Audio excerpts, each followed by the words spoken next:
Welcome back to the third episode of the vlog about life. You are in the right place. So let's just sit down with your coffee, your tea, your soda, your whatever, and just talk about life. Yeah.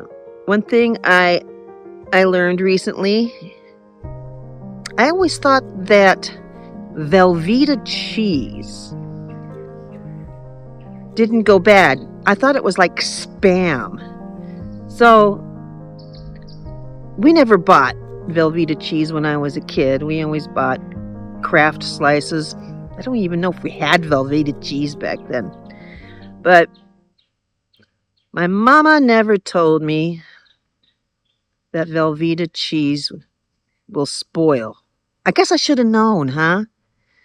No. I stocked up on Velveeta cheese before the prices rose real bad. I thought, hey, what a great idea. I'll stock up on cheese. So the other day I wanted some cheese and all of it got all brown and mushy. I felt so stupid. Yeah.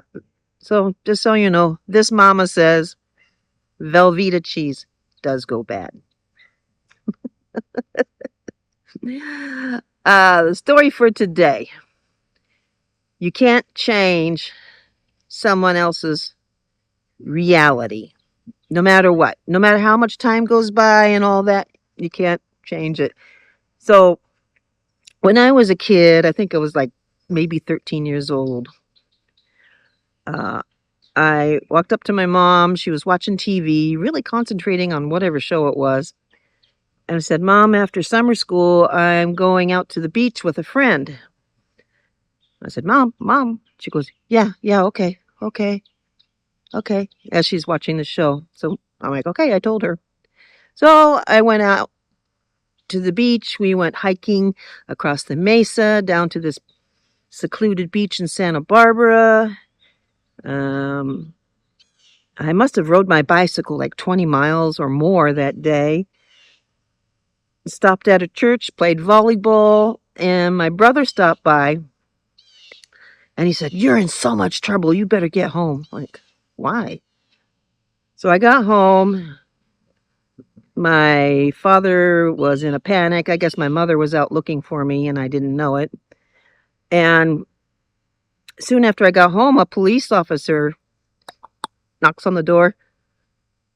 And so my father told him everything was okay. My daughter's home. And the police officer looks at me and goes, have you been doing drugs? Your eyes are red. I'm like, no. I barely knew what drugs were back then. I'm like, no.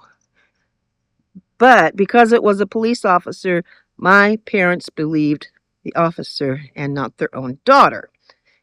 Now, I let it go. It's like, okay, whatever. But I didn't know that memory stuck, especially with my mother, all the years afterwards, thinking I was some kind of a drug addict.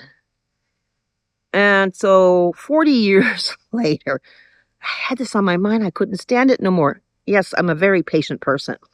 40 years later, I thought, okay, now Mom will believe me. I walk up to my mom and I said, hey, remember that one day the police officer came to the door, asked me if I was on drugs? I said, no. Will you believe me now that I wasn't doing drugs? She said, no.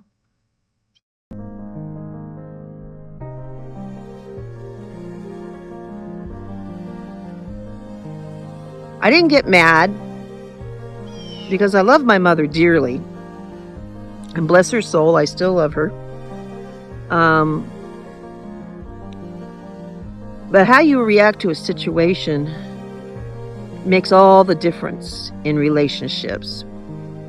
So I could have gotten mad, jumped up and down, tried to force her to believe me. But I knew it was pointless. And my relationship with her mattered to me. And I know that her relationship with me mattered to her, even though there were some things she couldn't forgive or couldn't believe. And so what I tell my students all the time is choose your battles well. That was not a battle I was going to win and didn't necessarily need to win because I maintained like a 99.9% excellent relationship with my mother. So if you can, let the little things go. You can't change what people believe. They're going to believe what they believe. And their reality is real to them. And that's a really hard lesson to learn. But to be happy, that's what I got to do. That's what I must do. Anyway, have you ever experienced something like that? Where you've been accused of something that you didn't do and you tried to right the wrong that was never wronged in the first place? Does that make sense? Let me know down in the comments. Hey, I'm your palm plant girl, Ma Shelley. Keep on being true to yourself. That's what matters the most. Have a great day. See you next time.